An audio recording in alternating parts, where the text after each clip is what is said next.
So just like that, 2019 bow camp is upon us.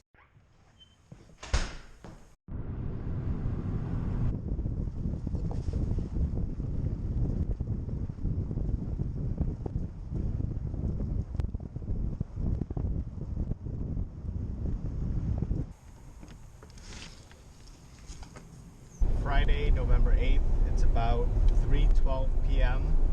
We're going to head out to Missaukee to do some scouting in some of the areas we've hunted in years past to see what the activity looks like. We haven't been back there all year, so I'm kind of curious to see what we're going to find back there.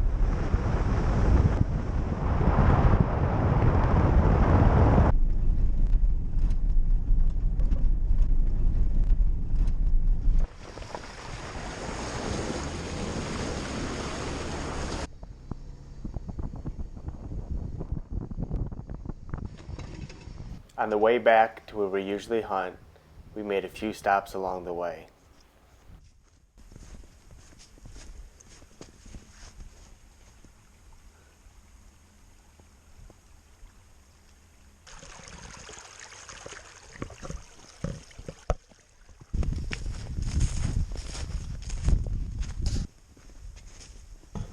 After scouting a majority of the day, we decided upon an area that looked the most promising.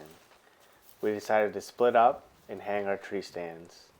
I found this ridge I wanted to go check up, and I was walking up the ridge. It was looking good, seeing the sign, and I ran into another hunter who was not so happy. Oh, I just turned around and said sorry. So I kept moving through, and I found a different ridge.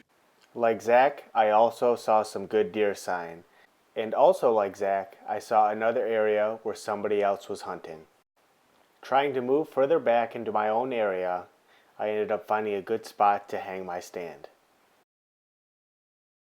When we got back to the Jeep, we were optimistic about the next morning's hunt.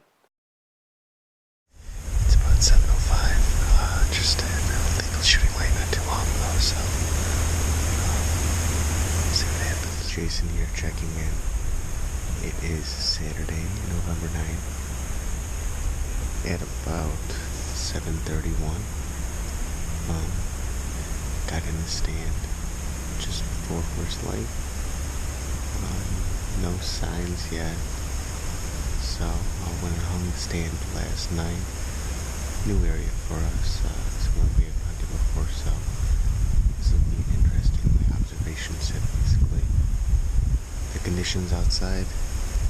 It's currently 25 degrees out with a wind from the southwest at 1 to 3 miles per hour.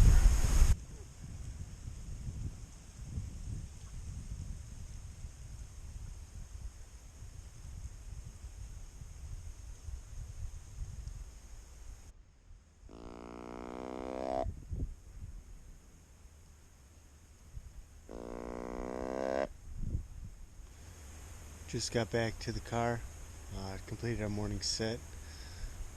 Didn't see anything for most of the sit.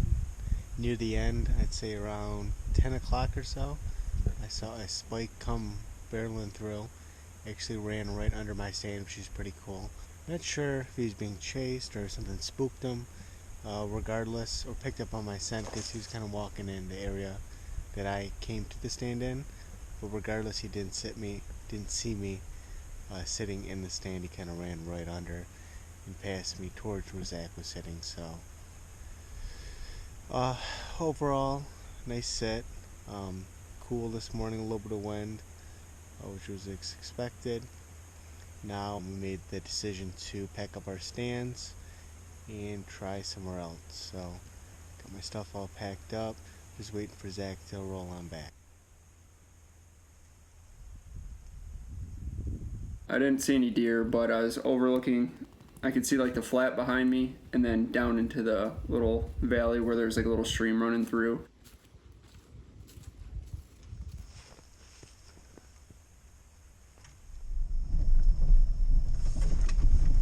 On the way back from the morning hunt, we decided to make a few quick stops to check out a few areas we were curious about. The area back where we hunt is known to have its fair share of obstacles in regards to getting back there.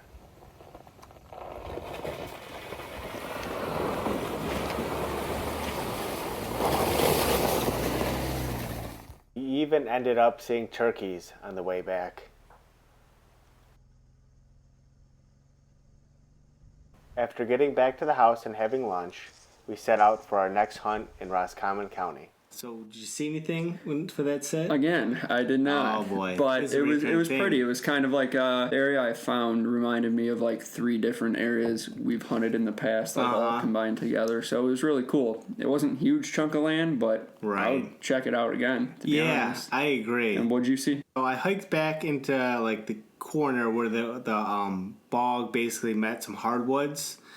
Saw a scrape there. Saw some sign.